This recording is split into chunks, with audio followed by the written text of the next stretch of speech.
Hello, this is old Mr. Kent of MrKent.com, and it's getting dark. This is actually at sunset, the day after Christmas, and I wanted to get up and get a shot of the sunset and where it was actually located. So to get the sunset, you have to fly when it's just, not real bright. So anyway, it's down there to the southwest, and I didn't spot it until I got up a little bit, and there it is coming up to the center of the picture. Now the reason I wanted to get that sunset because it's down to the southwest, and 5 days before I shot this video, it was the winter solstice. Okay, and that's a Latin term. Sol in Latin means sun, and STIS means to, well, we get the word still from it, and stationary. And so that's when the sun isn't standing still, but that's as far as it's going to go south. Now, when March comes along, March 21st, we'll get to the spring equinox, and the sun will be coming or setting over there in the west, just straight down those roads. And and then we'll catch up with the camera here. And then on June 21st, it'll hit the summer solstice. Now, equinox means equal night. And so on March 21st, here in Arizona, we'll have 12 hours of sunlight and 12 hours of shadow or darkness. And the equinox it's equal night and day, and the solstice is not where the sun stops, it's just where it stops moving further north or further south. So that's what solstice means. So anyway, I've been trying to teach that to my grandson, and so far he ain't interested. He's not too interested. Excuse me for the ain't. So far he's not too interested in that kind of stuff. Maybe I'm the only guy in our family that likes that kind of stuff. So anyway, that's because of the inclination of the earth as it goes around the sun. And at this point in time, no matter where you are on the earth, that the earth is inclined enough that the northern hemisphere is basically getting less sun, and the southern hemisphere is getting the most sun. But as the earth moves around to the other side of the sun, then we'll get the northern hemisphere will become more and more hours of daylight, and the southern hemisphere less and less. Anyway, as long as I was flying the drone and getting that, I thought I'm going to fly around a little bit and look at the construction, because they're finally getting down to what would be the east end of their construction site here, and there you can see, I'll zoom in, and you can see that they have laid some sewer pipe and then covered it, and so they're waiting to put a manhole in there or whatever they call it.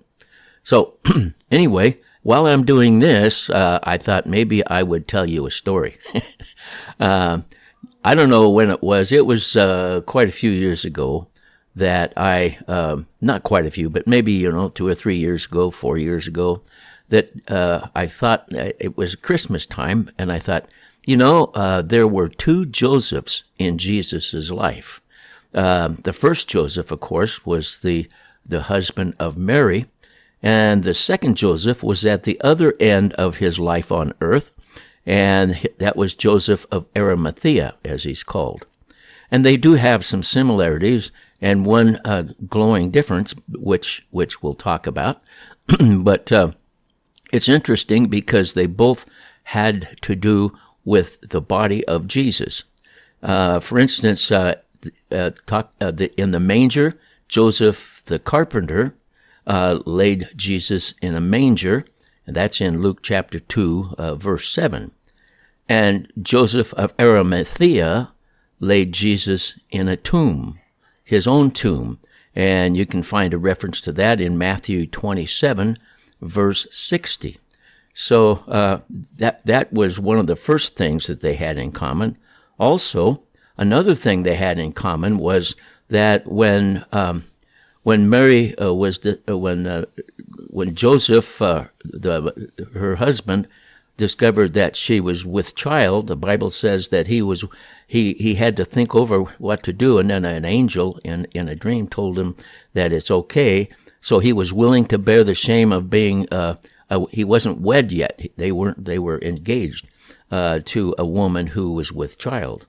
And at the other end of Jesus' life, that Joseph of Arimathea, he was secretly a Christian, but he had to expose himself when he went to Pilate to ask to bring Jesus' body down off of the cross. And well, first of all, he willing to bear the shame, the Joseph of Mary's husband, that's found in Matthew chapter 1, verse 20. And where Joseph of Arimathea just bear the shame of what the Romans called of being a Christian, that's in John chapter 19, verse 38. I'll put these references in the description for you if you're interested at all. And then another thing they had in common was, believe it or not, now look at this intersection. This intersection, I took off at 5:15, so this is like, 10 minutes later, and there's no traffic. And generally, this is rush hour, and there's traffic lined up on both sides of the intersection. And while I was flying the drone, I heard a lot of sirens, so could have been some kind of an accident somewhere, and I couldn't tell where it was. I just heard the sirens, and then there should be a whole lot of cars coming down this road. And if you look up all the way to the west, you can see that's all the headlights coming home from work. So something happened that caused that not to be busy. So anyway, another interesting thing about the two Josephs is Joseph the carpenter. He wrapped Jesus in swaddling cloths, and that's in Luke chapter 2, verse 7. And Joseph of Arimathea, he wrapped Jesus' body in burial cloths, the same way that when they wrapped them around the baby to keep him keep him secure, and when they wrap the body, then they keep it from they put all kinds of spices or something in there to keep it, and that's found in Mark chapter 15, verse 46. And then another thing in common, by the way, we're coming around here. If you look down to the left-hand corner, that's where I take my drone off quite often to go take a look at other constructions. Anyway, another thing that they had in common was in Matthew chapter 2, verse 13, Joseph was warned to take Jesus down to Egypt and get him down, and that's north and south, He took him down to down to Egypt to protect him because Herod was going to kill all the babies under 2 years old. So he moved Jesus, him and Mary, they moved to Egypt for a while.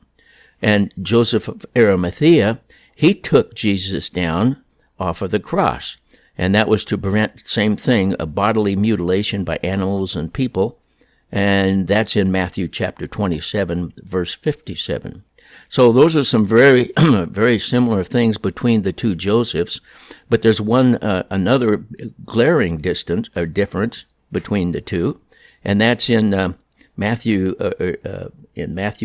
chapter 13, verse 55, they called Joseph. They said, "Isn't this the carpenter, the poor carpenter?" So they thought he was Jesus' father, but he was like a stepfather because God was his father. But and then at the end of Jesus' life on earth. In Matthew 27:57, we find that Joseph of Arimathea was a very wealthy Roman politician. And so that's the big difference between the two.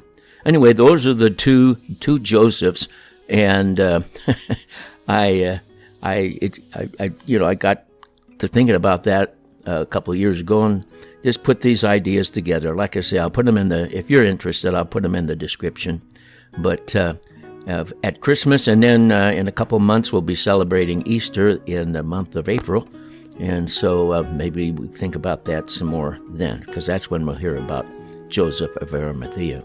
So as we come into land here, I want to thank you for watching my video and listening to my stories, and God bless.